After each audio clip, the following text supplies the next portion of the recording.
Assalamualaikum warahmatullahi wabarakatuh. Good afternoon, everyone.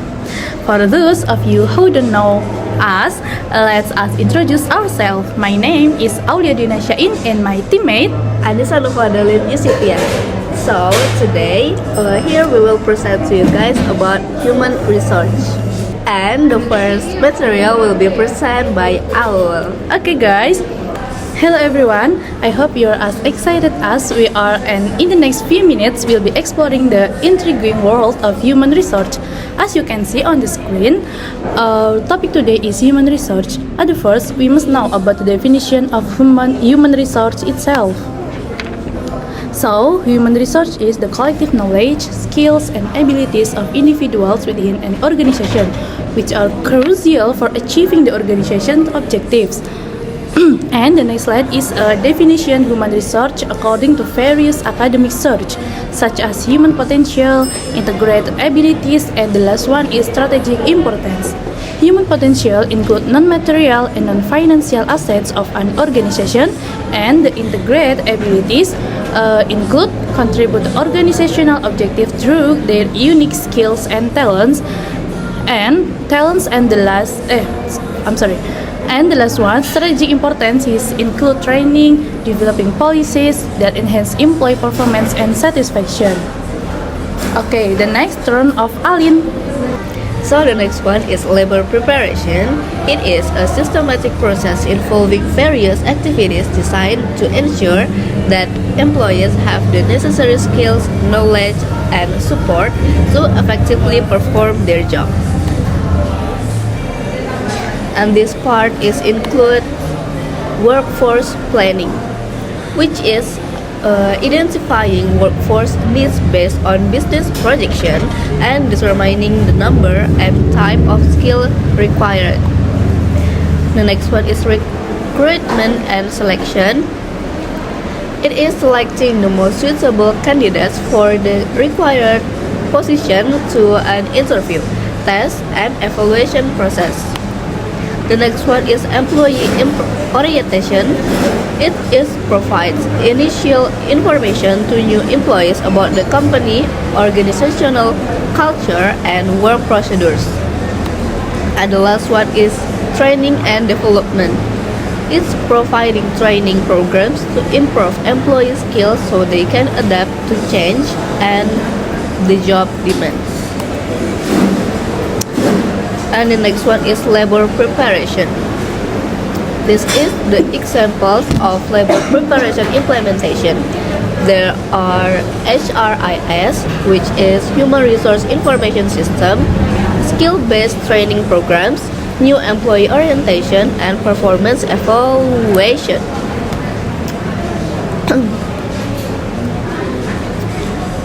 But here, for the further explanation, there are 8 steps for doing the preparation.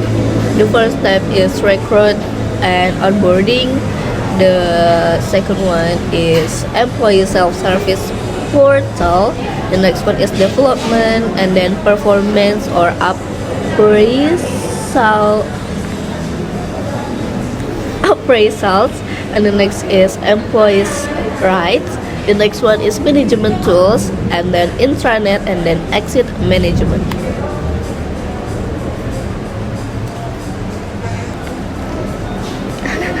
Okay guys, welcome back to me. Hi. Welcome back to me. Okay, next I want to discuss about human research planning. In this part, Okay, bismillahirrahmanirrahim. Okay, next I want to discuss about human research planning. In this part, the definition of human research planning is vital process that supports organizational effectiveness by ensuring that human resources are strategically aligned with business goals. Through effective HRP, organizations can enhance their competitive edge by optimizing their workforce capabilities. And this is the reason why human research planning being important. First one, strategic alignment. Second one is cost efficiency. And the last one is talent management. So, In the strategic alignment include it helps align the workforce with organizational goals, ensuring that the right talent is available to achieve business objectives. And at cost efficiency is by anticipating staffing needs, organization can avoid overstaffing or understaffing, which can lead to unnecessary costs. The last one is talent management. This part includes such as HRP facilitates better recruitment and retention strategies by identifying skill gaps and future hiring needs.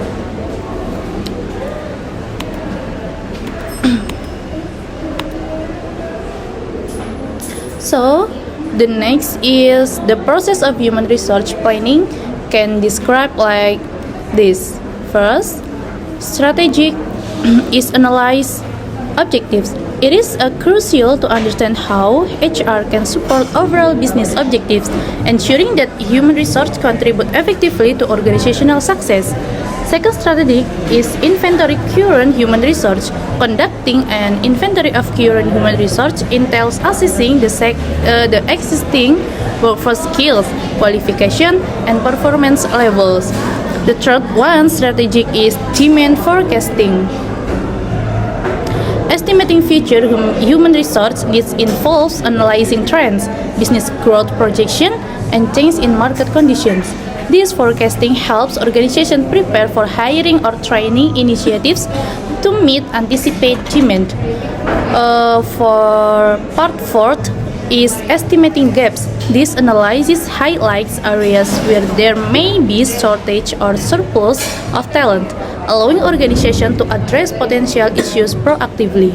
And the next part is formulating plans. This may include recruitment strategies, training programs, succession planning, and other initiatives aimed at aligning human resource with organizational needs.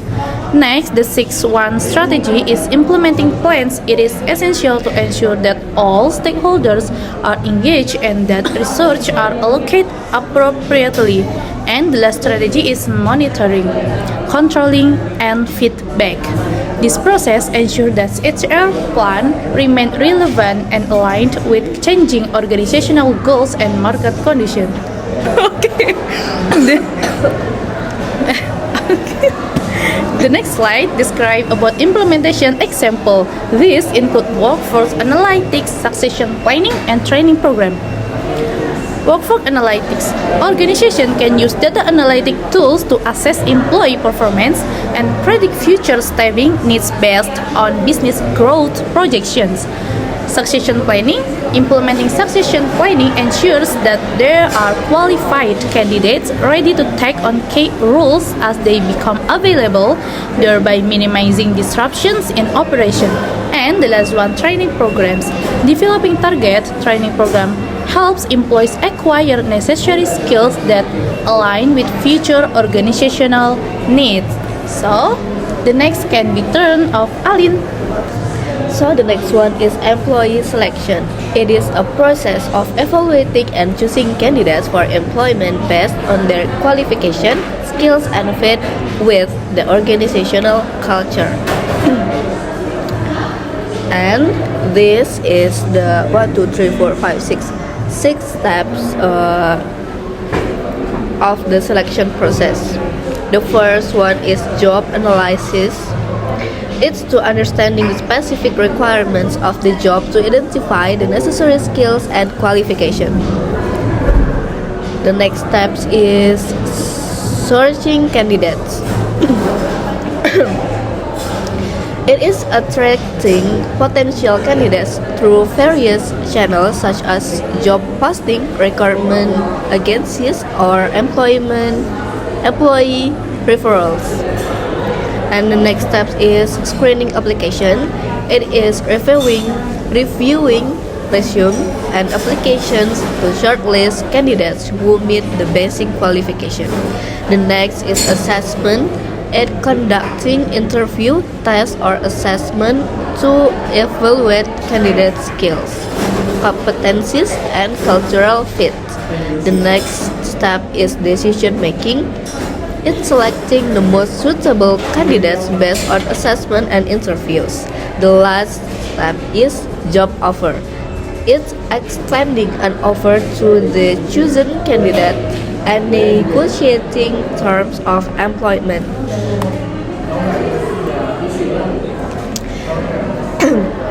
So here is the method of selection. The first method is interview. It is a structured or unstructured interview help assess the candidate's communication skills and fit for the role. And the next one is psychometric testing. This test evaluates cognitive abilities, personality traits, and job-related skills. The next method is work samples. Here, candidates may be asked to complete tasks similar to those they would perform in the job to demonstrate their capabilities. And for the last method is reference check. It is contacting previous employers or references to gain insights into the candidate's work history and behavior. So here, the challenges in employee selection. The first is bias and subjectivity. It is ensuring that the personal biases do not influence selection decision. Yes. The next one is cultural fit versus diversity. It means balancing the need for candidates who fit the company culture while promoting diversity can be challenging.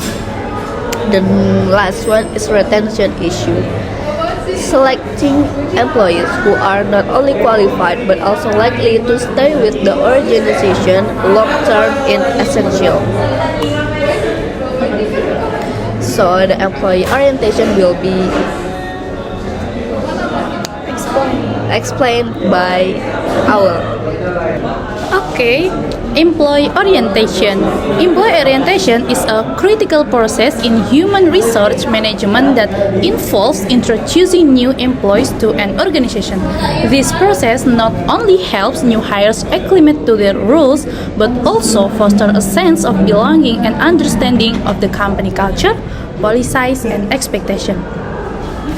The importance of employee orientation is familiarization with company culture. Employee orientation serves as a bridge for new hires to understand the organization values, mission, and culture.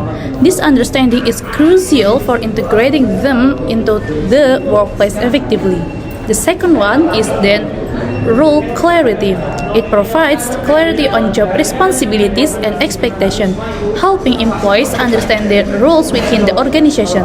This clarity can lead to improved job performance and satisfaction. And then, building relationship. Orientation programs often encourage networking among employees, fostering relationships that can enhance teamwork and collaboration. And the last one is training and development. Many orientation programs include training sessions that equip new employees with the necessary skills and knowledge to perform their jobs effectively. This training can vary from technical skill to soft skill development. Despite its benefits, organizations might face challenges in implementing effective orientation programs. These include time constraints, inconsistent delivery, and engagement levels. First one is time constraints. Organizations might struggle to allocate sufficient time for comprehensive orientation due to busy schedules or operational demands. Second one is inconsistent delivery. If orientation is not standard, new hires may receive varying levels of information and support, leading to confusion and frustration. And the last one is engagement levels. Maintaining high engagement during orientation session can be difficult, especially if the content is overly formal or not relevant to the participants' roles. Subsequently, it is the turn of Alin. Okay, so the next one is training and development. It is a systematic approach to enhancing the skills, knowledge, and competencies of employees within an organization. It is divided by two parts: is employee training and employee development. Employee training, it refers to the formal process of teaching employees specific skills or knowledge needed for their current job. And for the employee development is encompasses broader growth opportunities that prepare employees for future roles and responsibilities. So here are the importance of employee training and development. The first one is skill enhancement.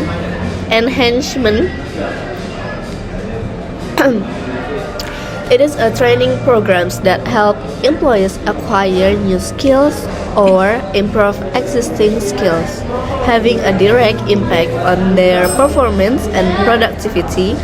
The next one is employee retention. Organizations that invest in employee development are more likely to retain talent.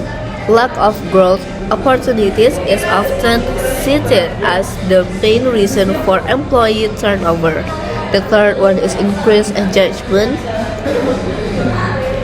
Employees who participate in training feel appreciated and are more involved in their work, leading to higher job satisfaction and morale. The last is competitive advantage. A well-trained workforce can help organizations to respond to market change more effectively, innovate, and maintain a competitive advantage over competitors in their industry. So these are types of employee training programs. The first one is onboarding training. It introduces new employee to company culture, policies, and their specific roles. The next one is technical training. It focuses on teaching employees how to use specific tools or technologies relevant to their job. The third one is soft skill training. It improves interpersonal skills such as communication, teamwork, and leadership. The fourth one is compliance training. It is to ensuring that employees understand legal regulation and company policies. The fifth one is leadership development. It is to preparing future leaders in the organization for higher responsibilities. And the last one is upskilling or reskilling. It's to providing new skills to current employees to keep up with industry changes or prepare them for new roles.